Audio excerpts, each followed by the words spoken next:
Eh, buenas tardes, noches. Damos inicio al panel sobre problemas de historia latinoamericana. Nuestros panelistas invitados son Verónica Giordano, Mario Ayala y Gustavo Guevara. Eh, no soy muy bueno para las presentaciones, pero digamos, o sea, son los profesores de las cátedras latinoamericanas, aparte, digamos, de ser investigadores muy reconocidos, son los profesores de las cátedras latinoamericanas de varias universidades del país o integran las cátedras, o sea, Verónica en Sociología de la UBA, Gustavo en la Universidad de Rosario, Mario viene de Humanidades de la UBA y ahora ha tenido una etapa en el fin del mundo en Ushuaia, o sea que está un poco en los dos lugares. Bueno, y Gustavo también ha participado en la UBA y en Mar del Plata en otros momentos. Vamos a tener tres exposiciones. La de Verónica va a encarar el tema de qué es pensar problemas latinoamericanos. Gustavo va a hacer un puente, digamos, entre esto y una publicación que está cumpliendo 50 años, que es la historia latinoamericana del Centro de Editor Latinoamericano que dirigió Alberto Pla. Mario va a cerrar también tomando algunas de las cuestiones que nos van a plantear Verónica y Gustavo, pero bajándolo a un caso específico, pero muy relevante, que es el problema de los asilos en la historia latinoamericana, digamos, un continente donde el asilo ha sido una posibilidad real para muchos intelectuales, para muchos militantes, y entonces es un tema que no tanta gente estudia, pero que es altamente relevante para la historia latinoamericana. Entonces, empezaríamos con Verónica y con Gustavo, que tienen planteos un poco más transversales, y cerraríamos con Mario, que baja esos planteos transversales a un caso más específico. Entonces, bueno, la escuchamos a Verónica. Bueno, buenas tardes, noches, como dijo Javier. Estamos en medio del solsticio, así que la tarde ya es noche. Quiero agradecer en primer lugar esta invitación que me honra y decirles además que disfruto mucho de estos encuentros con colegas con los que venimos transitando desde hace muchísimos años la construcción de un espacio de estudios latinoamericanos, estudios sociales latinoamericanos, que digamos, de manera muy esforzada, lo fuimos construyendo más allá o en el tránsito entre las fronteras de las disciplinas. Yo soy socióloga, no soy historiadora, pero me he dedicado desde mi temprana formación a la investigación en problemas de historia de América Latina. Entonces quería referirme en esta ocasión justamente a la construcción de los problemas de América Latina y retomar algunos hitos que significaron aportes sustantivos para la definición de esta dimensión de problema de la realidad en la historia y en la sociología. Como ustedes sabrán, la carrera de sociología de la UBA se creó en 1957 a partir de la gestión de Gino Germani. Pero al lado de Gino Germani hubo otros aportes, otros intelectuales que le imprimieron un carácter muy particular a la carrera, y entre ellos estuvo Jorge Graciarena. Se dice, dicho por su recientemente fallecida segunda esposa, Marta Nepomsky, que fue Jorge Graciarena quien diseñó el primer plan de estudios de la carrera de sociología. Jorge Graciarena no era sociólogo porque justamente no estaba creada la carrera de sociología en la UBA. Él era graduado de la UBA, pero de la Facultad de Ciencias Económicas. Pero se interesó muy tempranamente en los problemas de la sociología, en los problemas sociales, había hecho estudios de posgrado en la London School of Economics en Inglaterra, y de regreso en Argentina, entonces se dedicó a construir la carrera de sociología. Eso ocurrió en 1957, primeros años 60, al mismo tiempo que en el hemisferio norte y particularmente en Estados Unidos estaba dando un movimiento intelectual que dio origen a la sociología histórica, una reivindicación de aquellos intelectuales que rechazaban la sociología de cuño parsoniano, esa sociología funcionalista, ahistórica, separada de la historicidad de los problemas. Uno de los grandes referentes de esta crítica a Talcott Parsons fue Charles Wright Mills y su libro La imaginación sociológica, que tiene en sus contenidos un capítulo referido a la historia, pero que a mí siempre me gusta destacarlo o recordarlo al libro por el anexo que tiene, un apéndice que tiene al final, que se llama algo así como la investigación como artesanía o la sociología como artesanía, ¿no? La idea de ser artesanos en vez de científicos es muy atractiva.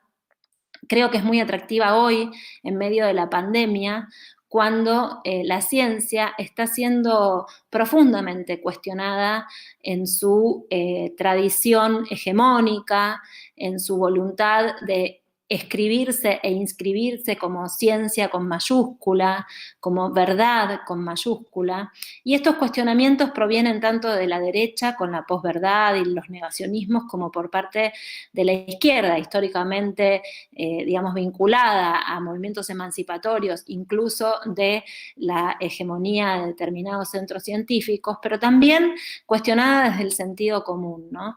Entonces me sigue pareciendo muy importante rescatar esta dimensión de artesanía. Esto fue un paréntesis para seguir hablando entonces de la sociología histórica.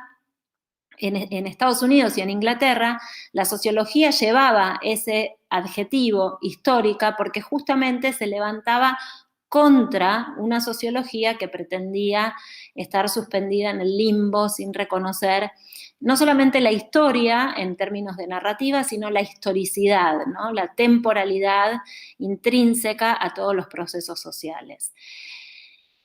¿Qué pasa en el hemisferio sur cuando se está creando la carrera de sociología? No existe un movimiento de sociología histórica. Gino Germani hace el prólogo a la versión en castellano editada en Argentina por, si no me equivoco, Alianza o Paidós, de La imaginación sociológica. Y en ese prólogo es muy interesante ver cómo Gino Germani rescata una sociología que es justamente la que Charles Wright Mills está criticando en su libro. Entonces, a partir de esa tensión que aparece entre el prólogo y el contenido del libro, quiero aclarar que esto que estoy contando yo es una de las tantas lecciones que yo recibí de Waldo Ansaldi, que seguramente está escuchando en este momento. Entonces quiero darle los créditos de esta gran idea que es la confrontación entre el prólogo de Gino Germani y el libro de Charles Wright Mills, con el agregado de un texto más de Milcíades Peña que critica a Germani prologando a Wright Mills. Una clase maravillosa. Los invito a que pongan en fila los 3 textos y los contrasten porque es fascinante el resultado, el proceso. Bueno, les decía entonces que la sociología histórica no se llamaba sociología histórica en América Latina, primero por la voluntad de Germani de consolidar primero un campo científico, ¿no? Un área, ¿no? Que es el de la sociología, y necesitaba hacerlo según su criterio, legitimándose con lo que era ya la sociología en el hemisferio norte. Y en esa voluntad se cuela la historia. ¿Por qué? Porque justamente para explicar por qué Argentina y América Latina se desviaba del caso modelo, que es, digamos, los países centrales, había que hablar de su condición histórica particular, que era el colonialismo. Entonces era imposible hacer sociología mainstream, sin referir a la historia, sin referir a nuestra condición dependiente, nuestro origen colonial, y entonces es ahí donde, desde mi punto de vista, la sociología latinoamericana de esos años es intrínsecamente sociología histórica. Pero ¿qué pasó después? Después de 1961, cuando Germani se va a Estados Unidos y finalmente que se afinca allá, Gracia Arena, que queda en Buenos Aires y vinculado al Instituto de Sociología y a la recientemente creada carrera de Sociología, empieza a latinoamericanizar su pensamiento, ¿no? Y en esto creo que voy a hablar de algo que seguramente Mario después referirá también en contextos más contemporáneos. Pero en ese momento de difícil situación en América Latina, el golpe de Estado en Brasil y en 1964 y el golpe de Estado en Argentina en 1966, fueron una especie de alerta, y otros sucesos también en otros países de América Latina, en Centroamérica también, fueron una alerta para que estos intelectuales empezaran a circular queriendo evadir las condiciones autoritarias de sus propios países. Y en el caso de Gracia Arena, se va del país por el inminente golpe de Estado de Onganía, y viaja primero a Colombia, después a Uruguay, finalmente termina afincado en Chile, vive todo el proceso de la vía chilena al socialismo y el golpe de Estado de Pinochet. Es un gran acogedor de personas que buscaban salir de sus países por la vía diplomática y asilándose primero en Chile en el periodo de Allende y luego partiendo hacia México y Venezuela después de 1973. En esa latinoamericanización del pensamiento, lo que sucede es que estos intelectuales que se habían formado en el mainstream de la sociología, con esta particularidad que digo yo de sociología histórica, con asterisco, ¿no? Una sociología con asterisco abajo dice histórica porque venimos del colonialismo. Al latinoamericanizar su pensamiento, ¿cómo lo hicieron? Bueno, confrontando, dialogando con otros intelectuales que, preocupados por sus situaciones nacionales, en estos encuentros que eran las primeras jornadas de sociología a nivel regional, identificaron problemas comunes. Entonces ahí me gustaría traer a Alain Rouquier en su libro América Latina, Extremo Occidente, cuando dice que América Latina es una unidad. ¿Y por qué es una unidad? Porque tiene una unidad de problemas, a pesar de que tiene una diversidad de situaciones nacionales. Esto mismo, y fraseado de otra manera, aparece también en el libro de Cardoso y Faleto, ¿no? La unidad de problemas hace que podamos considerar a América Latina una unidad.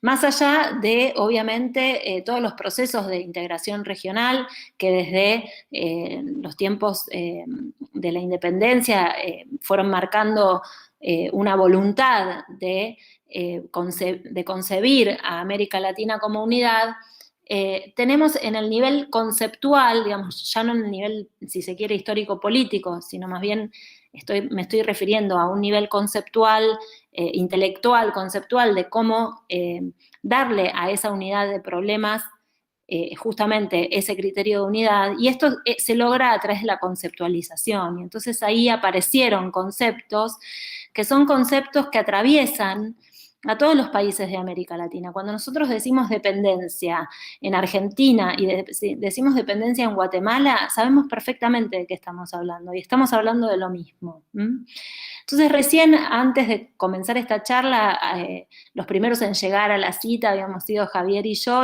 y estábamos hablando, ¿no?, de cómo hacer para latinoamericanizar nuestro pensamiento. Nuestros padres fundadores, y madres también debería decirlo, porque hay también algunas madres en el proceso, latinoamericanizaron su pensamiento porque no les quedaba otra, ¿no? Porque tuvieron que salir de sus países, porque en ese salir de sus países encontraron compañeros y compañeras de otros países con los cuales formaron pareja y, digamos, transitaron momentos importantes de sus ciclos vitales, y eso necesariamente hace que haya una integración, la integración regional por la vía del matrimonio. Listo, ya puse en agenda una consigna feminista. Bueno, les decía entonces que esta unidad de problemas viene a partir de una conceptualización común, ¿no?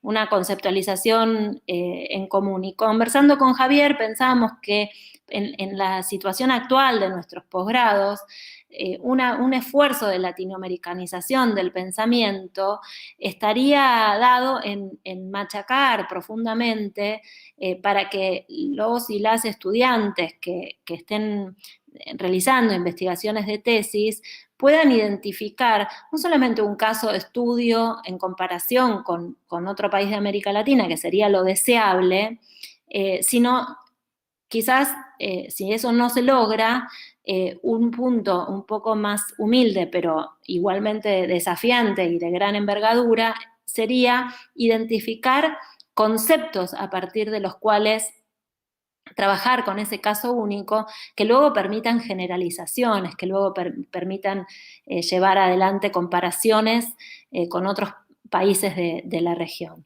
Entonces, acá pongo en el centro de la cuestión la metodología, la comparación como una metodología que nos abre ese camino, ¿no? La comparación tiene, por excelencia, dos movimientos intelectuales básicos propios de la historia y de la sociología. Para comparar necesitamos un criterio en común, y ese criterio en común es nada más y nada menos que un concepto.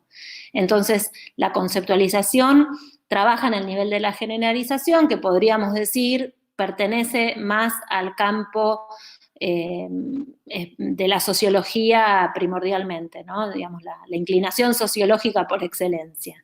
Mientras que, además de un criterio, necesitamos reconocer, conocer muy bien las unidades de análisis, los casos, para saber que ese criterio es aplicable a esos casos, ¿no? No vamos para elegir un criterio en relación al caso hay que conocer el caso. Entonces ahí aparece la historia, ¿no? Porque, digamos, esos casos que son únicos e irrepetibles son el objeto de estudio por excelencia de esa inclinación histórica, digamos, más tradicional, que es a analizar los casos únicos, ¿no? Las singularidades, aquello que sucede por única vez.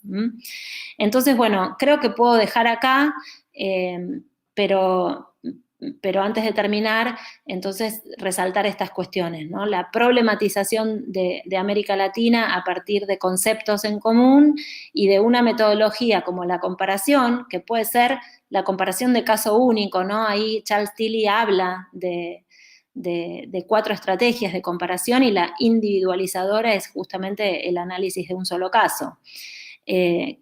Entonces, ahí la comparación como una metodología deseable para enfatizar nuestros perfiles latinoamericanos. Bueno, muchas gracias.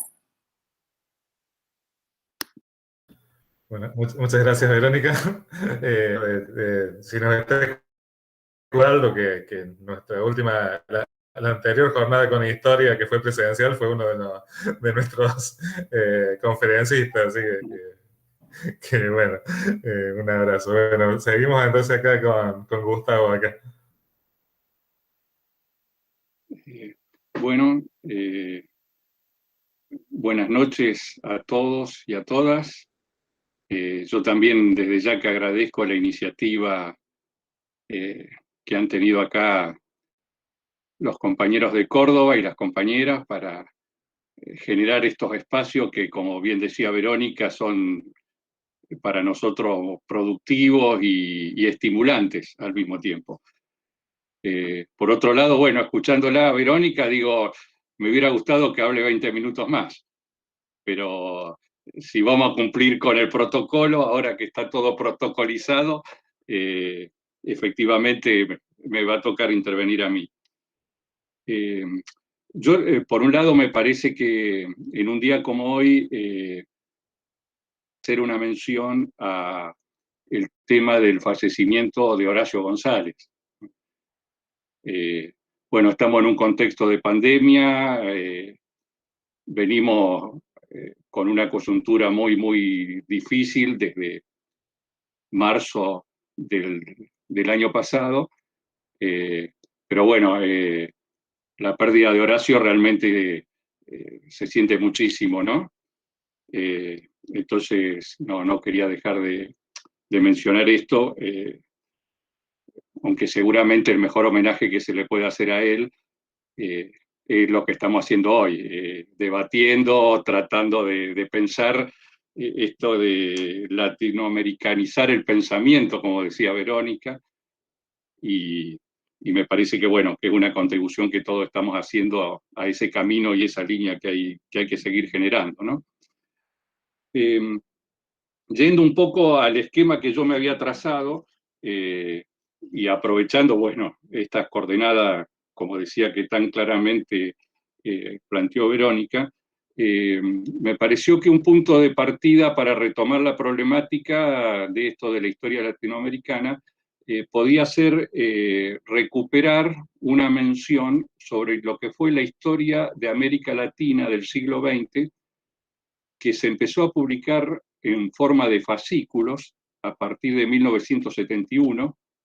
Hubo un primer ciclo que fue el año 71-72, y después, en 1984, ya con el retorno nuevamente a la democracia, el centro editor volvió a reeditar los fascículos originales del año 71 y le agregó una serie más de textos que avanzaron, por supuesto, en términos cronológicos hasta mediados de la década del 80.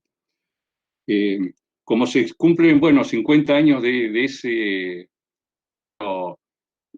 reflexión sobre la escritura de la historia americana, ya la Universidad de Mar del Plata está por publicar un volumen sobre esa temática, pero yo ahora simplemente, bueno, iba a mencionar como 4 o 5 puntos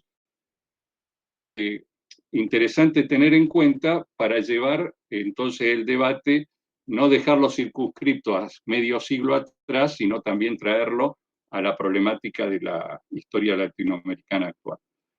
En primer lugar, hay algo que llama la atención, que no llamó la atención, como debía al menos, que fue que en esa colección, los 10 primeros fascículos, la mitad fueron escritos por mujeres. No es que nunca tuviéramos presencia de mujeres historiadoras haciendo algún aporte en la historia americana en el siglo XX, pero si uno toma el Congreso de Historia Americana que organizó la Academia Nacional de la Historia en 1966, son 7 volúmenes las actas, y con suerte uno encuentra a una mujer en alguno de estos volúmenes. Entonces, acá no solamente tenemos la presencia de las mujeres, sino tenemos este componente importante.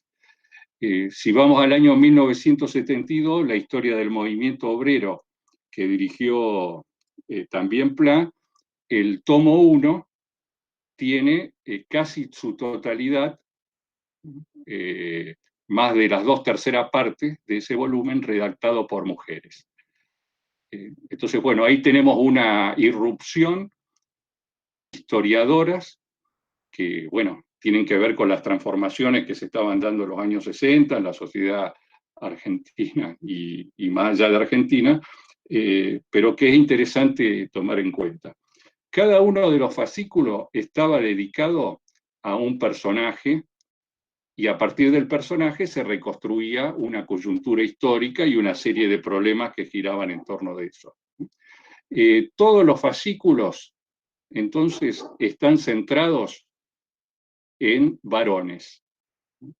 Pero sucede algo curioso, que existió un fascículo número 37 dedicado a Angela Davis, la militante negra que había sido encarcelada por aquellos años en Estados Unidos, producto de su activismo y militancia, pero que finalmente ese fascículo que escribió Elida Sonsonni apareció y fue reemplazado por Frondizi. O sea que en la cara que originalmente era la portada de una mujer negra con ese look afro tan característico de Angela Davis, fue reemplazado por un representante del desarrollismo de los años 60 en función de la lógica que tenía esa colección. Entonces ahí me parece que si pensamos aquellos años 70 y pensamos la actualidad, un elemento fundamental hoy es que es imposible pensar una historia latinoamericana sin este protagonismo de los feminismos, sin este lugar donde Luis Vitale, en su libro sobre la teoría de la historia de América Latina, hablaba de la mitad oculta de la historia para referirse a las mujeres. Y bueno, acá tenemos la presencia de historiadoras mujeres, teníamos en esa colección, pero eso no se pudo terminar de traducir y consolidar, por lo menos en la inscripción de un fascículo que llegó a aparecer y a desaparecer al mismo tiempo dentro de la propia lógica de la colección. El segundo elemento importante, me parece, es que esa historia americana de 1971 venía a saldar un poco esto que se venía mencionando a partir de la visión desde la sociología histórica, y que es la respuesta a aquella pregunta boltoniana si existía o no una historia común de América. Y lo que va a plantear Pla como, digo, no va a ser algo original en él, sino que forma parte de esa corriente que está atravesando la producción intelectual en aquellos años, aparece una clara delimitación de entender a América Latina entonces como una formación social, como un espacio entonces diferenciado de lo que era Estados Unidos. En aquel momento, para la década del 50, la Unión Panamericana, que después, bueno, se transforma en la OEA, tenía un organismo dedicado, el Instituto Panamericano de Geografía e Historia, impulsa un programa de historia americana, y ese programa de historia americana entonces tiene la ambición de crear una historia común de América.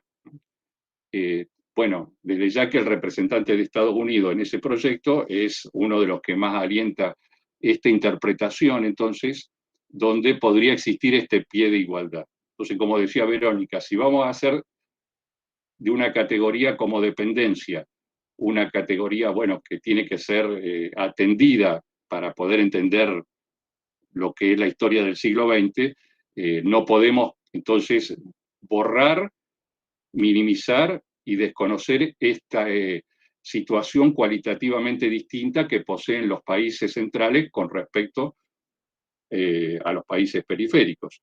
Entonces la colección, creo que aunque se publicó bajo el nombre de Historia de América, puso de relieve ya desde el primer fascículo dedicado a Estados Unidos, que fue Theodore Roosevelt, con la política del garrote, bueno, quedaba establecido que de lo que se trataba de ver cómo era esta relación entre una metrópolis imperialista y el resto del subcontinente. Un tercer elemento entonces tendría que ver con la periodización, esta periodización de pensar un siglo XX no como plantearía en todo caso Hobsbawm a partir de la Primera Guerra Mundial, sino que para el caso específico de América Latina hay que pensarlo desde finales del siglo XIX, y esta política expansionista norteamericana, la independencia de Cuba, o al menos el fin del vínculo con España, bueno, el surgimiento de procesos de industrialización, de una nueva clase media, etcétera, etcétera, que aparecen ahí tematizados en el texto.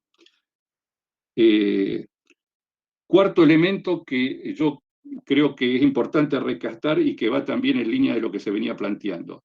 que la obra se propone reconstruir una imagen global a la hora de abordar entonces la historia latinoamericana.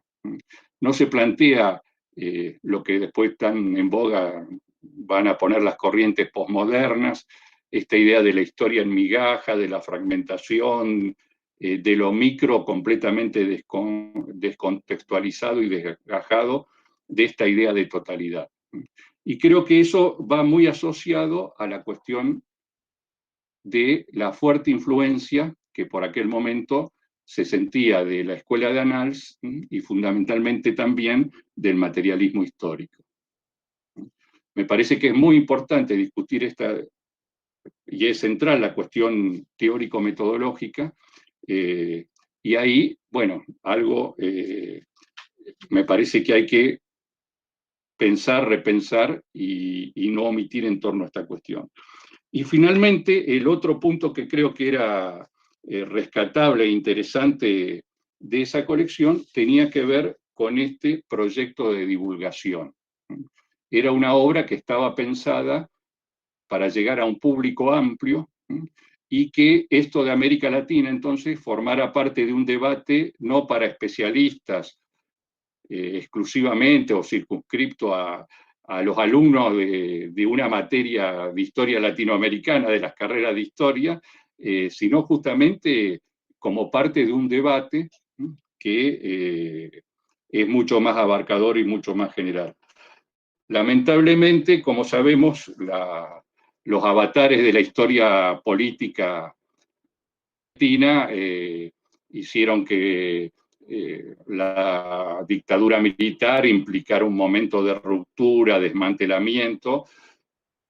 La democracia implicó un momento de reconstrucción de todo esto, donde en este caso yo mencionaba a Alberto Pla, pero también, como se dijo, Waldo Ansaldi, Beato en Córdoba, es decir, había los maestros, los padres fundadores de muchas líneas de trabajo sobre la reflexión de América Latina y van a jugar un papel central en esa reconstrucción. Un texto justo, viejo texto de Patricia Fune, donde ella señalaba que, bueno, las dificultades en aquel momento para hacer historia latinoamericana tenía que ver con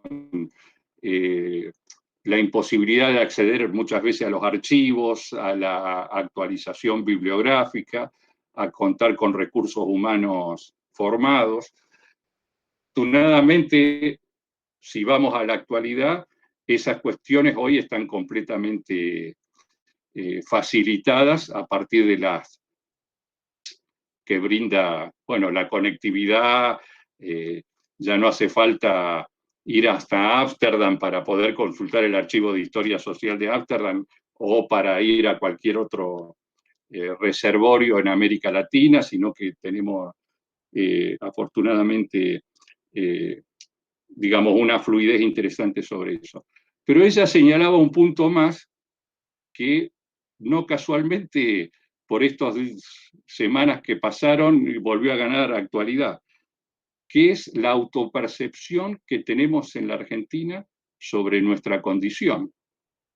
La idea que descendemos de los barcos que a su vez vienen de Europa, pero solamente con europeos, porque no olvidemos que los negros africanos llegaron en barcos, construidos la mayoría en Europa, algunos también en Estados Unidos, pero digo, esta autopercepción que se denunciaba como un elemento a problematizar hace varias décadas atrás, nos sigue, me parece, colocando en un punto que hay un sustrato de sentido común que necesitamos. Bueno, alguien dijo, bueno, así como hay una ley Micaela, necesitaríamos hacer una ley para desterrar el racismo o para al menos empezar a poner en discusión ese tema, donde los historiadores tendrían que, bueno, justamente reconstruir estas líneas de esto de América Latina, ¿no? Ahí, muy importante el tema, que al principio que va a retomar Mario con esta cuestión de los asilos, Pensemos que muchos de estos historiadores tuvieron que emigrar forzosamente y muchas veces América Latina era justamente descubierto desde su exilio. Si uno lee el prólogo de Alperín de su libro El espejo de la historia, él mismo confiesa haber descubierto América Latina cuando se fue de América Latina. Entonces, me parece que ahí efectivamente hay un punto muy interesante. Para cerrar entonces, creo que la discusión teórico-metodológica es un elemento central para cualquier reconstrucción que querramos hacer de lo que fue el campo de los estudios latinoamericanos de las últimas décadas. He visto que existen trabajos que escribir unas cuantas páginas sobre este tema sin mencionar la palabra marxismo o materialismo histórico. Y bueno, a mí me parece imposible, o incluso la perspectiva weberiana, que también estuvo ahí, interior de la red, etcétera, etcétera. Es decir, me parece que si no queremos caer en un empirismo ni en un falso academicismo, centrado simplemente en el cultivo de la inquisición de las fuentes, se requiere tener, bueno, un marco más general donde estas categorías que giran en torno al problema de la explotación y de la dominación tienen que estar presentes y ser permanentemente sometidas a crítica, reconstruida, pero al mismo tiempo, digamos, insoslayable para nosotros. Y el otro vaso comunicante que me parece que no deberíamos perder de vista es este vínculo con el sistema educativo, con el resto del sistema educativo. No renunciar a que la historia latinoamericana, ya sea a través del estudio de caso o de algunas obras de síntesis más amplio, estén presentes en justamente en ese lugar donde se están formando los jóvenes, las jóvenes, les jóvenes, y que es importante, me parece, esta perspectiva más general y amplia sobre esa cuestión. Entonces, cierro con esto antes que Javier se enoje conmigo. Si, como decía Pierre Vilar, si la historia tiene que servir para algo, tiene que servir para entender el diario del día. Y en el día de hoy, en las Naciones Unidas, 184 países votaron en contra del bloqueo norteamericano a Cuba. Estados Unidos e Israel votó en contra y 3 abstenciones. Colombia, Brasil y Ucrania. Entonces me parece que la historia latinoamericana, bueno, tendría que contribuir a darnos claves para entender por qué existe un bloqueo, en este caso, por tomar un ejemplo entre muchos que podríamos haber tomado, por qué Colombia y Brasil, un tema que Verónica iba a hablar era a lo mejor el giro a las derechas. Bueno, me parece que su aporte en esto sería valiosísimo, y estos son, creo, algunos de los desafíos que tenemos por delante.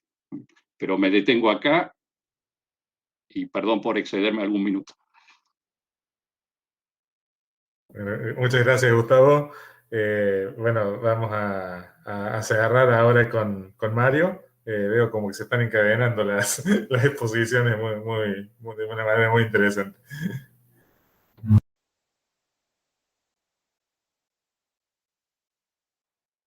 Bueno, en primer lugar, muchas gracias a la Escuela de Historia y a los organizadores, a los organizadores, a Javier en particular, y también, bueno, un gusto estar con Verónica, con Gustavo, con Isabel y con Julieta, y les agradezco mucho la invitación. En concreto, yo había preparado algo en torno a lo que ahora estoy trabajando, algo muy sencillo, muy concreto, que es el tema de los estudios del asilo, de las políticas de asilo en América Latina. En particular, estoy en un proyecto con Claudia Rojas de Chile sobre la política de asilo de Venezuela en el Cono Sur, entre el golpe en Brasil y el final de la dictadura chilena. Y bueno, recoge en principio estos principios que planteó Verónica, esta idea de América Latina como una unidad de problemas y la idea de recurrir a la teoría y a la conceptualización para recortar esos problemas y tratar de llevarlos en una escala comparativa, a una reflexión regional. Si no, no, lo vemos como imposible. Eso como para decir que está conectado. Había preparado algo medio largo y hasta escrito sobre, con un título como Las políticas de asilo como un problema de investigación en la historiografía de América Latina y el Caribe. Entonces voy a tratar de repasar un poco aquí esta cuestión, yendo a los puntos centrales. Y cuando pensamos en la cuestión del asilo desde la historia de América Latina, nos vienen inmediatamente las imágenes de casos emblemáticos que marcaron la historia de los siglos XIX al siglo XXI, desde el asilo concedido al expresidente venezolano José Tadeo Monagas en 1858 en la sede francesa en Caracas, hasta los asilos más famosos de Víctor Raúl Haya de la Torre en la Embajada Colombiana en Lima, estuvo 5 años, o el de Rómulo Bentancur en la misión colombiana en Caracas también en el año 48, en el marco del golpe de Estado. También existieron y existen asilos de políticos de derecha, de izquierda y de centro. Otra imagen sobre las que más o menos me interesa mucho más y que conozco más es la de las imágenes de los exilios masivos a partir de la segunda mitad del siglo XX, empezando por el golpe en Guatemala en 1954, luego la situación en Cuba con la revolución y previo a los años 57, 58 y luego de la revolución, todo en la década del 70, la década del 60, la década del 70 y la década del 80. Más tarde, el Cono Sur, entre 1964 y 1990, Centroamérica, entre la década del 70 y 1990, hasta llegar a los exilios emblemáticos más actuales, o los casos de asilo más emblemáticos, como los asilos de presidentes derrocados, como por ejemplo Manuel Zelaya en Honduras en el año 2009, o Evo Morales en Bolivia en 2019, o el caso también reciente del expresidente de Perú, Alan García, que se refugió en la Embajada de Uruguay en Lima y luego de no recibir la concesión del asilo, se suicidó para no enfrentar cargos de corrupción. Hay que decir también que detrás de estos casos de asilos emblemáticos se encuentran los casos de miles de militantes y sus familias víctimas de persecución que recurrieron a este instrumento de protección internacional del asilo. En estas historias siempre aparecen también casos de diplomáticos que asumieron un compromiso con la defensa del derecho de asilo y los derechos humanos. Y también vale la pena mencionar a los embajadores de México en el Cono Sur y Centroamérica durante las décadas de 1970 y 1980, o el famoso embajador sueco en Chile, Harold Edelstam, que salvó a miles de perseguidos, o el cónsul italiano en Buenos Aires, Enrico Calamai, que ayudó a salvar a cientos de descendientes de italianos de las garras de la última dictadura militar. La lista es larga, pero no tan larga como quisiéramos. Entonces, lo que yo tenía programado presentar en esta ponencia es la idea de pensar el estudio del asilo y de las políticas de asilo como un problema de investigación que puede rastrearse en la historia de la región desde el periodo colonial hasta el siglo XXI y que merece una mayor atención de los investigadores en clave interdisciplinaria.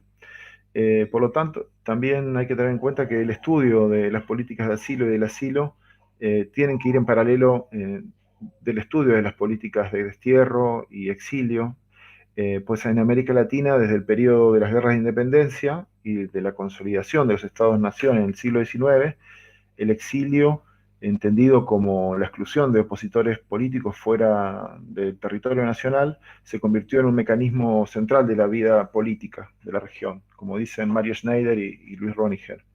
Además, para estudiar las políticas de asilo, en el periodo más reciente debemos considerar, sobre todo a partir de la segunda mitad del siglo XX, las políticas de refugio de los estados latinoamericanos.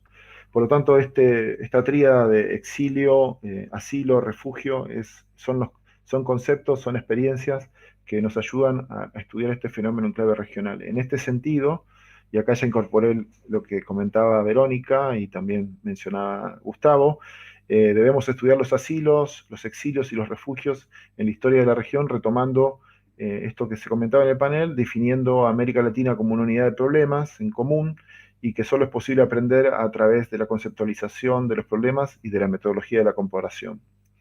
Bien, tengo acá el cronómetro, voy bien. Vamos a hablar un poquito les voy a mencionar algunas cuestiones de la tradición latinoamericana de asilo. A ver, voy a ir. Bueno, hay que decir que el fenómeno del asilo se rastrea incluso desde el periodo colonial, pero en América Latina los debates comenzaron en el inicio del siglo XIX y uno de los trabajos más influyentes fue el de jurista venezolano Andrés Bello, un trabajo que se llama Principios de Derecho de Gentes, que fue publicado en Valparaíso en 1832. Pero fue principalmente a fines del siglo XIX y mediados del siglo XX cuando esta práctica del asilo se institucionalizó, siendo objeto de diferentes ordenamientos jurídicos con el fin de resguardar los derechos y la vida de los perseguidos políticos asilados. Así aparecieron una serie de estos tratados que son los proyectos de asilo diplomático, extradición, asilo territorial, que fueron acreditados en diferentes acuerdos interamericanos, desde el Tratado de Derecho Penal de Montevideo de 1889, pasando por la Convención de La Habana sobre Derecho de Asilo en 1928, la Convención sobre Asilo Político de Montevideo de 1933, hasta llegar a las convenciones sobre asilo diplomático y asilo territorial que se produjeron y se consensuaron en el marco de la 10ª Conferencia Interamericana de Caracas en 1954 y que son las que están vigentes hasta el momento. Por lo tanto, de un modo general, hay que decir, tenemos que entender que en función de las convenciones de 1954, debemos entender el asilo diplomático, y se entiende el asilo diplomático como la protección de perseguidos por razones políticas que puede brindar un Estado en territorio extranjero, amparado en la prerrogativa del principio de extraterritorialidad de las delegaciones extranjeras, y en cambio, también hay que diferenciar el asilo territorial, que es aquel que ofrece un Estado en su propio territorio a personas perseguidas provenientes de otros estados. Ahora bien, la discusión sobre el derecho a asilo tuvo un importante momento en las décadas de 1940 y 1950, a partir de las experiencias de asilo en el contexto de rebeliones y golpes de Estado en Perú y Venezuela, en el año 48, y también la guerra civil en Costa Rica en el año 48. Todas estas experiencias reanimaron los debates sobre los problemas de la aplicación y las limitaciones del asilo diplomático en el contexto regional. Por ejemplo, una historiadora del derecho, Lindsay Esquiva, dice que la tradición de derecho latinoamericana de asilo atrajo la atención internacional a principios de la década del 50, cuando la Corte Internacional de Justicia se expidió sobre el caso de Haya de la Torre, en el cual litigaron Colombia y Perú. Haya de la Torre estuvo asilado 5 años en la Embajada Colombiana de Lima, recién fue liberado en 1954, y en el marco de unas negociaciones entre ambos estados. Según esta autora, Esquiva, los estados latinoamericanos respondieron al caso de Haya de la Torre desarrollando más tratados regionales sobre asilo. Así, el paradigmático caso de Haya de la Torre, junto a los asilos en Venezuela después del golpe de Estado, inspiraron a los países latinoamericanos a abordar algunos de los defectos del derecho convencional existente, dando lugar a las 2 convenciones de asilo de Caracas en 1954. También hay que decir que no deja de ser llamativo que estas convenciones de asilo fueron adoptadas en esta reunión interamericana, en la 10ª reunión interamericana de Caracas, y fueron proclamadas por una dictadura. O sea, fueron proclamadas en el contexto del gobierno dictatorial de Pérez Jiménez, que fue uno de los primeros en ratificar ambos pactos. También debe recordarse que fue en esta conferencia, en la 10ª Conferencia Interamericana, donde las dictaduras de Anastasio Somoza de Nicaragua, Manuel Ondría de Perú, Marcos Pérez Jiménez de Venezuela, Alfredo Stroessner de Paraguay y Rafael Trujillo de la República Dominicana, que eran aliados incondicionales en la lucha contra el comunismo en la región, apoyaron decididamente la moción del gobierno estadounidense contra el gobierno de Jacobo Arbenz, que fue derribado unos meses después, y que constituye hasta el día de hoy un hecho emblemático del intervencionismo estadounidense durante la Guerra Fría Latinoamericana, como afirma el historiador uruguayo Roberto García Ferreira. También para estudiar este tema debemos agregarle que estas convenciones interamericanas de asilo no solamente deben entenderse en el ámbito regional, sino también en el contexto internacional de la segunda posguerra, donde el derecho de asilo fue reconocido en 1948 en la Declaración Universal de Derechos Humanos de la Organización de las Naciones Unidas, o en el artículo 27 de la Declaración Americana de los Derechos y Deberes del Hombre. Y un dato muy importante es que en diciembre de 1950 la ONU creó el Alto Comisionado de las Naciones Unidas para los Refugiados, el ACNUR, con el objetivo de dirigir y coordinar la acción internacional para la protección de los refugiados. Sin embargo, hay que decir que los estudios muestran que los países latinoamericanos continuaron recurriendo mayormente a la institución del asilo interamericano hasta la década del 70. Ahora, entrando un poco en el análisis de esta historia del asilo en América Latina, aparecen las especificidades. Por ejemplo, César Walter San Juan, en un trabajo del año 2003, demostró que la tradición de asilo latinoamericana se fundó en la reglamentación de la práctica del asilo diplomático, mientras que el asilo territorial recién será reglamentado y reconocido como tal a partir de las convenciones de asilo de Caracas. Según este autor, en ninguna parte del mundo, fuera de América Latina, el asilo diplomático ha sido objeto de convenciones internacionales. Por lo tanto, un rasgo característico de América Latina sería el desarrollo de la práctica del asilo diplomático, pues el asilo territorial tiene un reconocimiento universal a partir de la institución del refugio en el sistema de Naciones Unidas.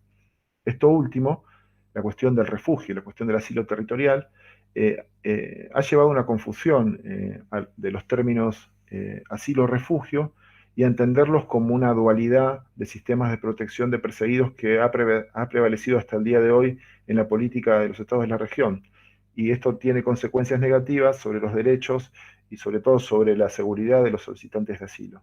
Sin embargo, y a pesar de las convenciones regionales y leyes internas sobre asilo, los estados latinoamericanos han sido renuentes a respetar la institución del asilo en tanto derecho y han restringido su aplicación como una herramienta de protección de aquellos perseguidos políticos que no pueden atravesar las fronteras de un país para solicitar el asilo territorial en otros países. En esta perspectiva, otro autor, Jaime Esponda Fernández, un autor muy importante para el tema del asilo en América Latina, destaca junto a otros autores que las causas históricas y políticas de la práctica del asilo diplomático en América Latina fueron la inestabilidad política crónica antes que los avances concienzudos en el respeto de la jurisprudencia internacional. Así, la insistencia en las convenciones regionales de asilo desde inicios del siglo XX debe entenderse como el resultado de un fenómeno histórico-político, pero también como consecuencia de la resistencia de los estados a brindar la protección de perseguidos políticos.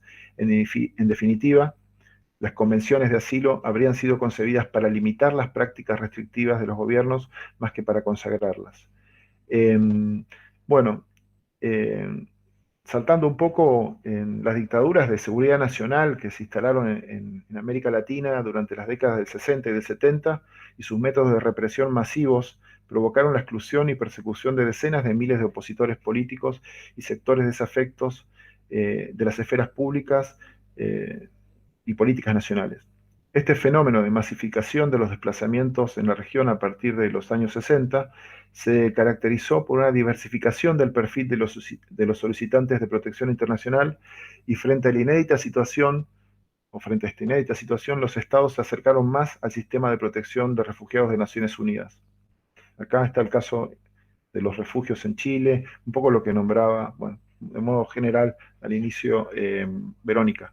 Además, en los países que podían brindar protección, o sea, que podían brindar la institución del asilo, se pusieron al descubierto tensiones y discusiones entre adoptar una política de respeto del derecho de asilo o del refugio y de defensa de los derechos humanos, u otra que priorizara las razones de Estado, como la política inmigratoria, la seguridad interna o la ideología de los solicitantes de protección internacional. Actualmente, los exilios, refugios y asilos se reeditan dadas las masivas migraciones forzadas internacionales, producto de guerras y conflictos internos y externos, como lo demuestra el actual debate regional y mundial sobre los diversos casos de asilados diplomáticos y territoriales en América Latina y Europa.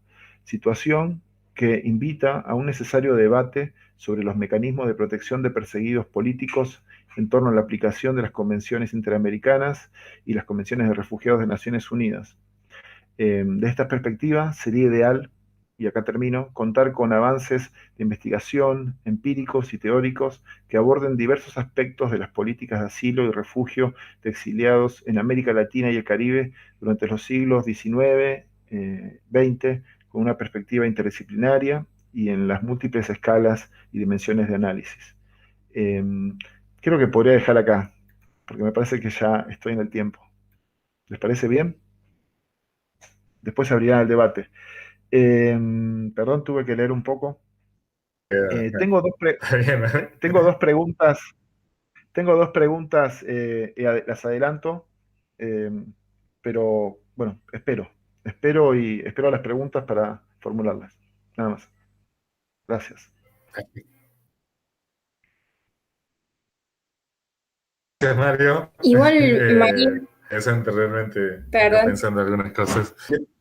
Sí, sí. Julieta.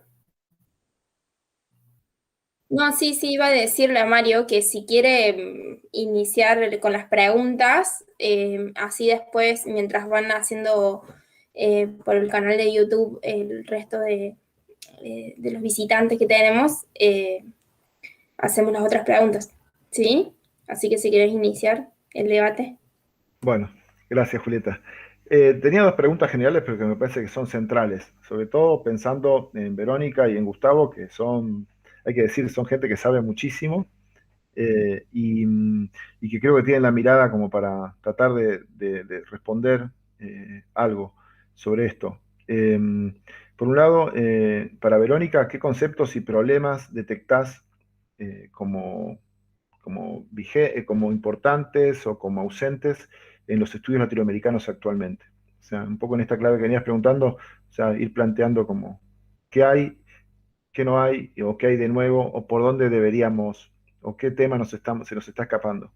Y también para Gustavo, aprovechándolo, em, él nombró el tema de este enfoque de los conceptos y problemas para pensar la historia de América Latina, y en este caso, cómo pensar este tema y traducirlo digamos, no me acuerdo, como le decíamos en pedagogía, cómo traducirlo esto al dictado de clases sobre historia de América Latina, o sea, cómo traducirlos en programas de estudio, ¿no? O sea, cómo podríamos pensar esta mirada general de los estudios de América Latina en el ámbito de la docencia universitaria, secundaria, primaria. Eso, como si podían darnos una reflexión sobre esos dos tópicos.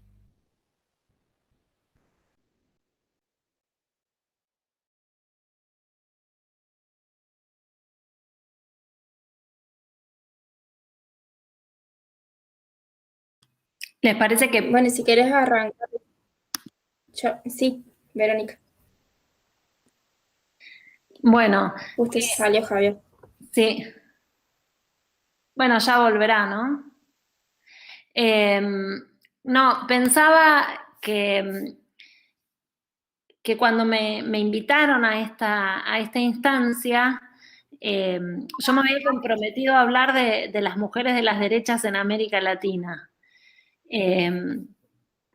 Pero resulta que después cuando entré a esta reunión y hablé un ratito con Javier a propósito de otros temas que tenemos entre manos, me entusiasmó la idea de hablar de esto otro de lo que hablé. Así que les quiero pedir disculpas porque les caí en paracaídas con una cosa que no estaba prevista y quizás eso hizo que tuviéramos que adaptar las cosas, pero me parece igualmente que salió muy bien porque justamente las tres exposiciones se interconectaron de manera muy espontánea.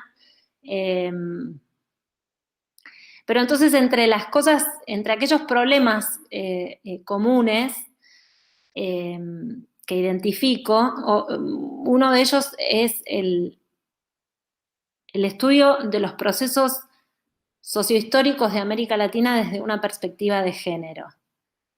No porque no haya, por supuesto, que hay un montón de aportes en el campo de los estudios de género, pero nos faltan, creo yo, todavía miradas de larga duración, miradas que conciban a los procesos en ese rango que Brodel llamaría estructural, donde podamos identificar cómo se desarrollaron los procesos de creación del Estado Nacional, de la estructura de clases, del mercado capitalista y sus vínculos entre las sociedades nacionales e internacionales, desde una perspectiva de género que permita poner en el centro ese dispositivo de poder que es la dominación patriarcal como motor de desarrollo y despliegue de esos procesos.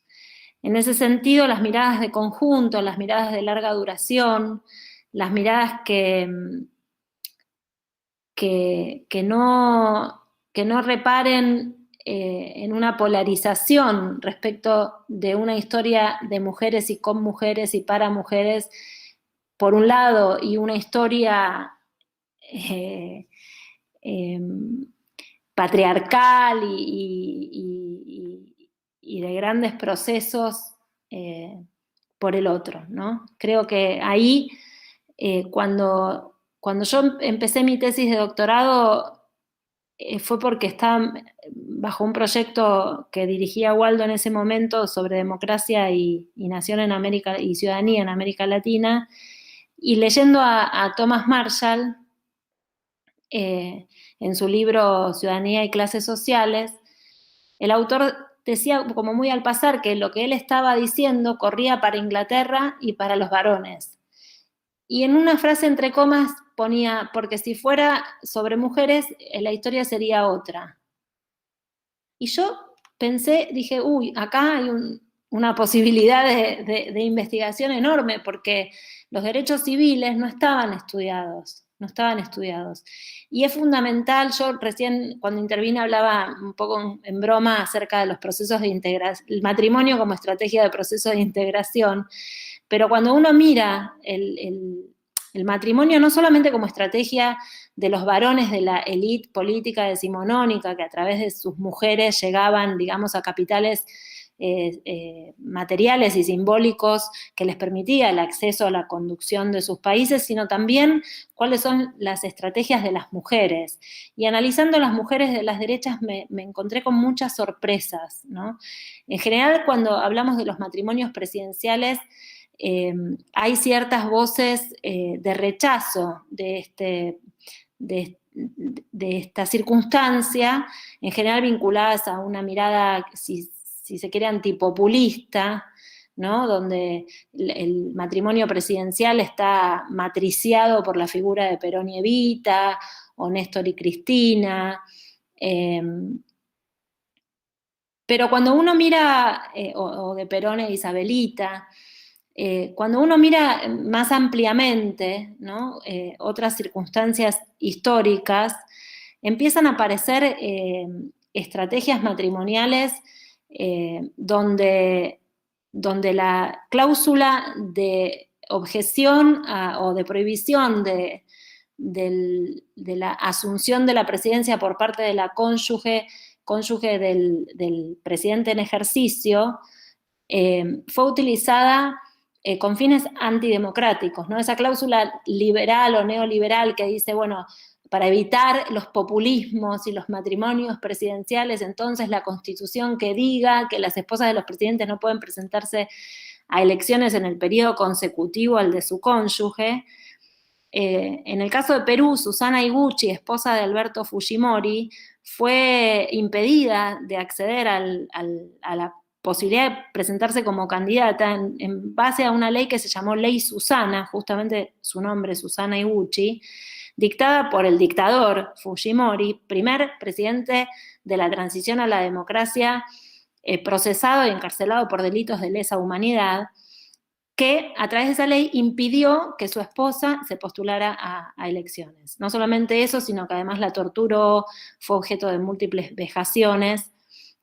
Por supuesto que cuando uno mira esa situación, es una mujer de las derechas, es la madre de Keiko Fujimori, es la que bancó también la presidencia de Keiko, la que de algún modo, al ser corrida por su esposo, hizo que Keiko fuera primera dama y hiciera sus primeras armas en la política, con ese rol, cuando era muy jovencita y con una carrera política destacada y por suerte frustrada en su acceso a la presidencia. Pero son muy interesantes estos perfiles, ¿no?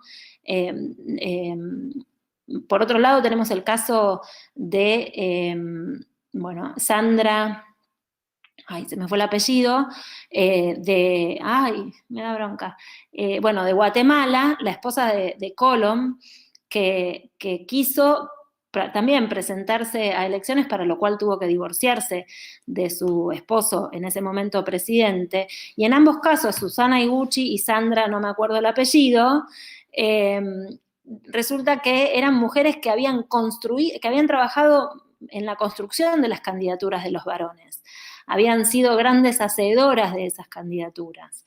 Entonces ahí también aparece otro aspecto, que es el rol de la primera dama, algo que no está suficientemente estudiado, que en el caso de Europa no hay trabajos específicos sobre ese asunto, porque se dedican a estudiar a las reinas o se dedican a estudiar a las compañeras o compañeres de les primeres ministres, porque lo que hay que decir también es que a medida que se van ampliando los derechos respecto de las identidades genéricas, aparecen también fotos del G20, donde aparece el primer ministro con su marido o la primera ministra con su esposa, y entonces aparece muy claramente la necesidad de estudiar esas figuras de consortes, de acompañantes, de cónyuges,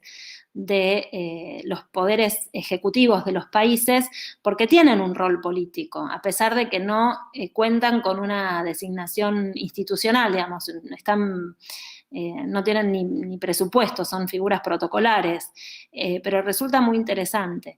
Entonces, no sé si eso es muy representativo de las cuestiones que se nos están escapando, como dijo Mario antes, de nuestra agenda de investigación, pero acá mi compañero consorte primero damo me está mostrando la pantalla del celular. La mujer de Guatemala se llama Sandra Torres. Él me lo googleó y me está pasando el dato que a mí se me escapaba. No sé si esto es representativo de la agenda más primordial, con todos los problemas que tenemos en América Latina, pero sin dudas es una agenda pendiente cuando estudiamos la participación política de las mujeres, ¿no? No solamente las mujeres estamos en el poder legislativo, también estamos en el poder ejecutivo, y mirar las candidaturas de presidencia y vicepresidencia es realmente un desafío. Ni que hablar del poder judicial, que es un misterio para la historia de la construcción de los estados nacionales, ¿no? Algo que todavía no ha sido suficientemente desarrollado. En clave histórica, digo. Eso.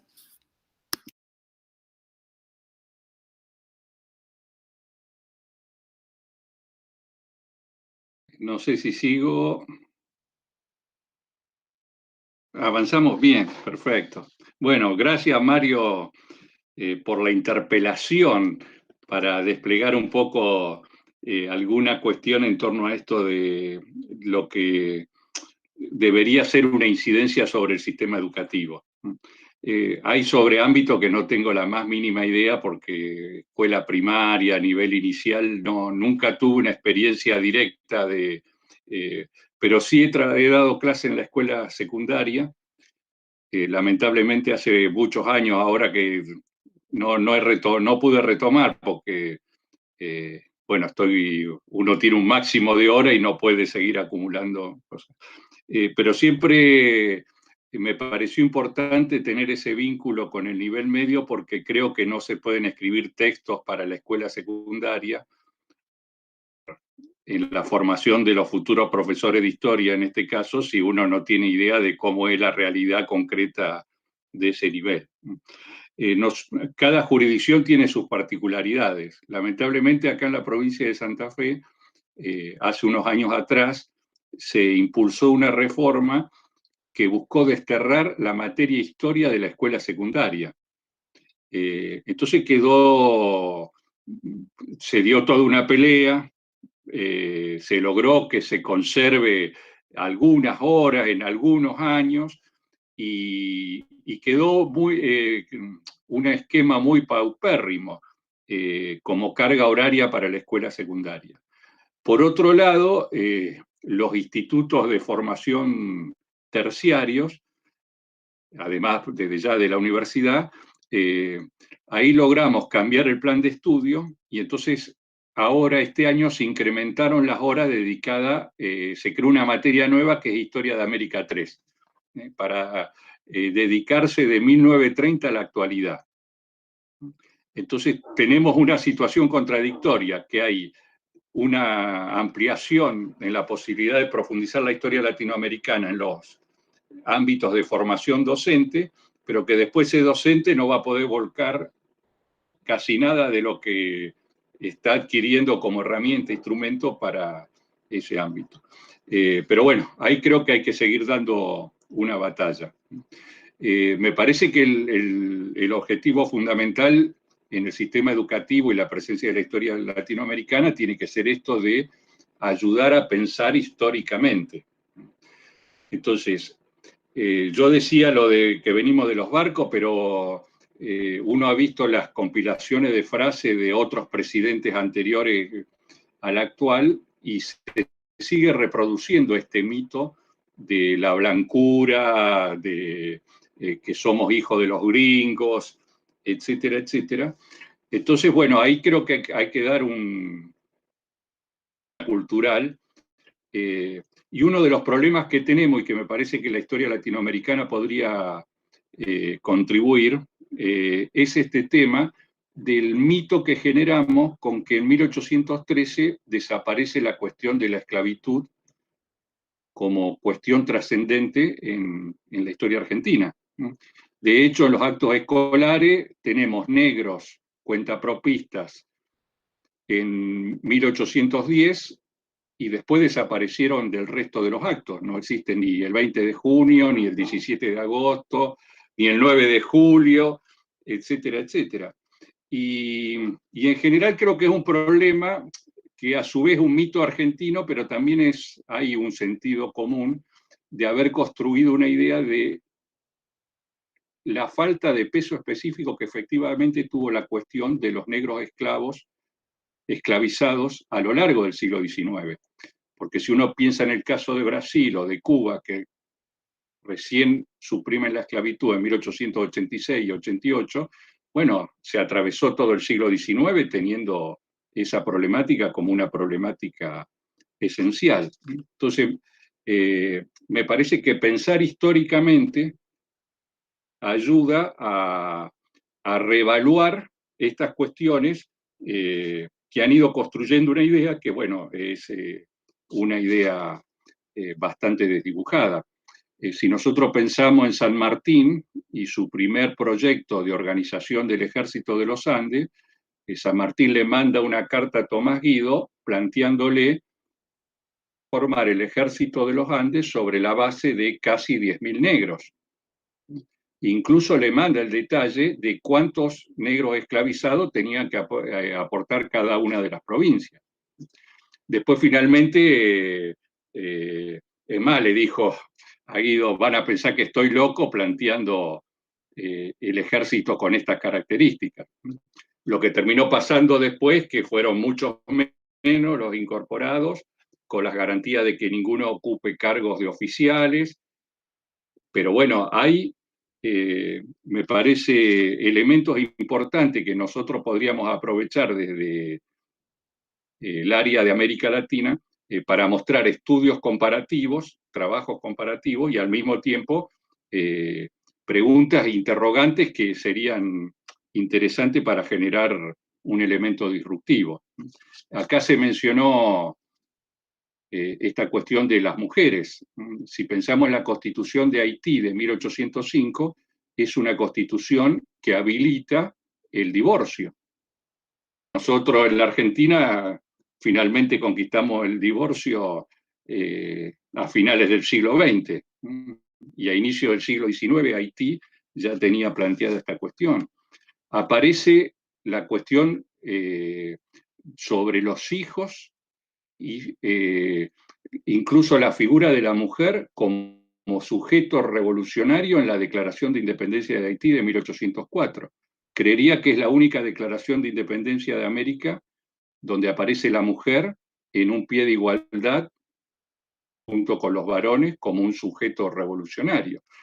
Entonces me parece que recuperar esas fuentes, ponerlas en circulación con su contexto, por supuesto, y la densidad que tiene que tener todo esto, ayudaría a reforzar esta necesidad de pensar históricamente presente, pero digamos, recuperando elementos que son esenciales.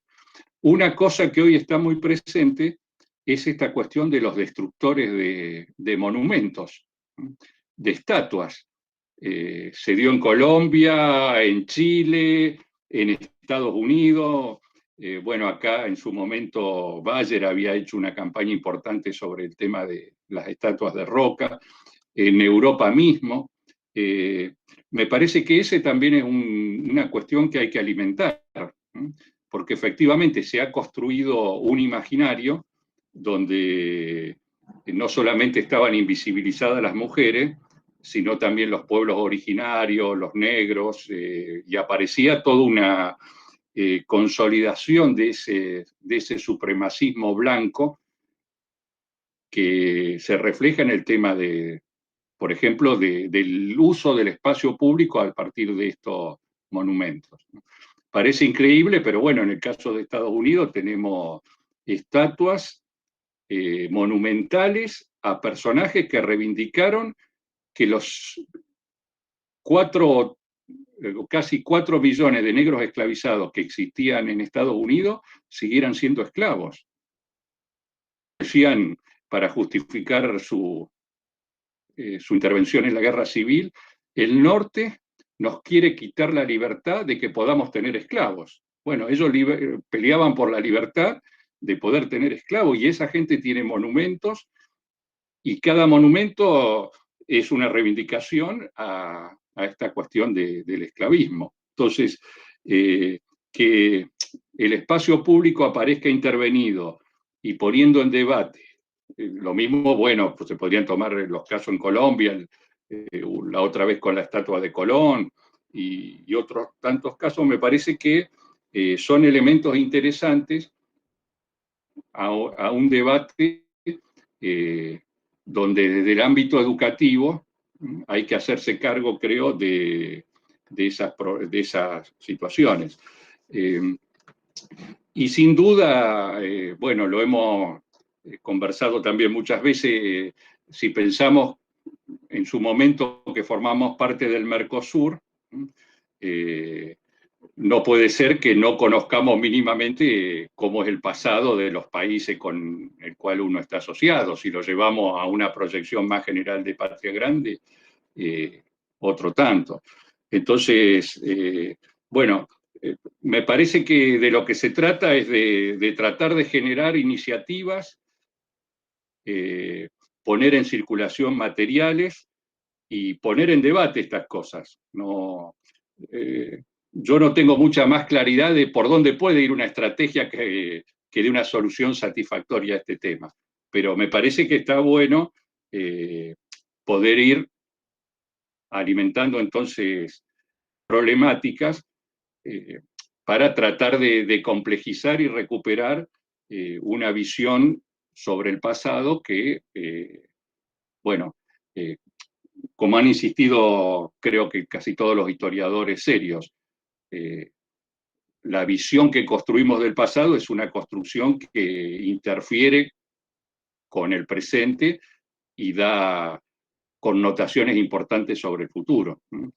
Entonces, recuperar experiencias como que en Haití existió una rebelión de esclavos y fueron los propios esclavos los protagonistas de su liberación, bueno, eso ya, ese solo dato me parece que da una perspectiva distinta. Siempre le cuento a mis alumnos que cuando vayan a Buenos Aires al Malva, no dejen de sacarse una foto con la estatua de Petión, de Alexander Petión, que está ahí a unos pocos metros. Hay unos arbustos que no la deja ver demasiado.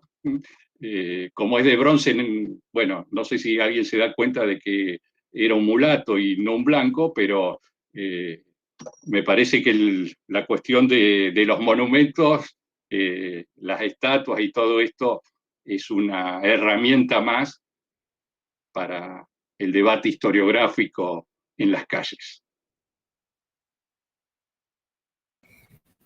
Bueno, muchas gracias, Gustavo y Verónica. Hay algunas preguntitas que vamos a hacerles, de Pablo Iparraguirre. Si podríamos hablar de un nuevo proceso de latinoamericanización del pensamiento en la región a partir de las resistencias a las políticas neoliberales, y en caso que la respuesta sea afirmativa, ¿cuáles serían los ejes de este proceso? Leo 3 y en todo caso después, si hay más, seguimos. Otra pregunta que también es para el estrés, de Leandro, retomando un poco el final de la primera intervención de Gustavo. ¿Cómo ven el momento actual de América Latina?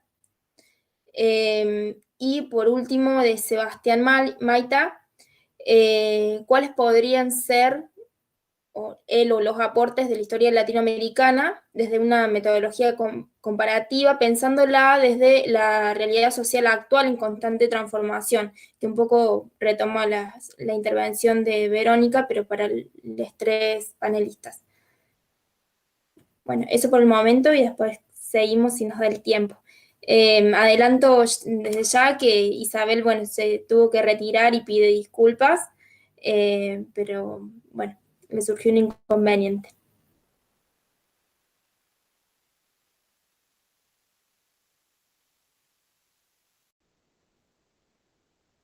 Javier, te tenés que desmutear para hablar.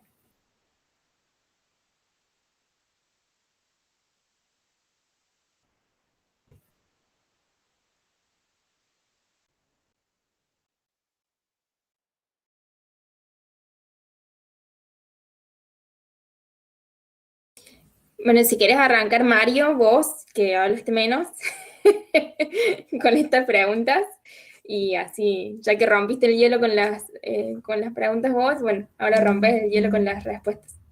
Además venís de Ushuaia, Mario, no te queda otra que romper el hielo. Es cierto, es cierto. Bueno, no sé, apenas Javier se pueda conectar, por favor, Javier, metete para que, pues seguramente conociéndolo, tiene cosas para decir sobre estas dos cuestiones. No, la cuestión de los cambios y las resistencias de, no sé, los últimos al neoliberalismo, finales de los 90, inicios de la década del 2000, y cómo impactó en el campo de los estudios latinoamericanos, no sé, sí. Mi respuesta es sí, y cito, no sé, la presentación de la maestría de estudios sociales latinoamericanos que dirige Verónica, donde me acuerdo que en la fundamentación había ahí como un quiebre, ¿no? El análisis era que a partir de todo este proceso se abrió toda una serie de intereses y de líneas de trabajo, y también una amplitud del interés por América Latina de los estudiantes de posgrado. A su vez, esto contribuyó a que se creen carreras de posgrado sobre América Latina en nuestro país. Digo, hay toda una cadena y creo que para eso Verónica, bueno, todos pueden dar más aportes, pero la respuesta me parece que sí, y creo que Argentina es uno de los países donde más se nota esto, por ir recorriendo un poco la región. Y en relación a lo que comenta Leandro, que entiendo, me imagino que debe ser Leandro Echospe, un profesor de Córdoba, un compañero. No, bueno, el momento actual, no sé qué decir. Yo lo que más manejo es Venezuela. Y la verdad es que Venezuela es largo, pero es muy compleja, en una situación autoritaria ya que no se debate, que no tiene debate, y toda la cuestión de la crisis humanitaria y el mal manejo de la política estatal, sumado al bloqueo de la Unión Europea, de Estados Unidos, ha hecho un combo difícil de caracterizar a Venezuela por fuera de la polarización. Pero creo que también lo que más nos preocupa, creo que nos preocupa todo, desde Colombia, lo de Chile, lo de, bueno, lo que está sucediendo en Brasil. Así que me parece que nos merecemos un encuentro por este tema de la coyuntura. Y les dejo la palabra a los otros porque me parece que también tienen que decir algo. Y ahí está Javier buscando cómo conectarse. Bueno, esperemos que pronto pueda sumarse Javier también a la rueda.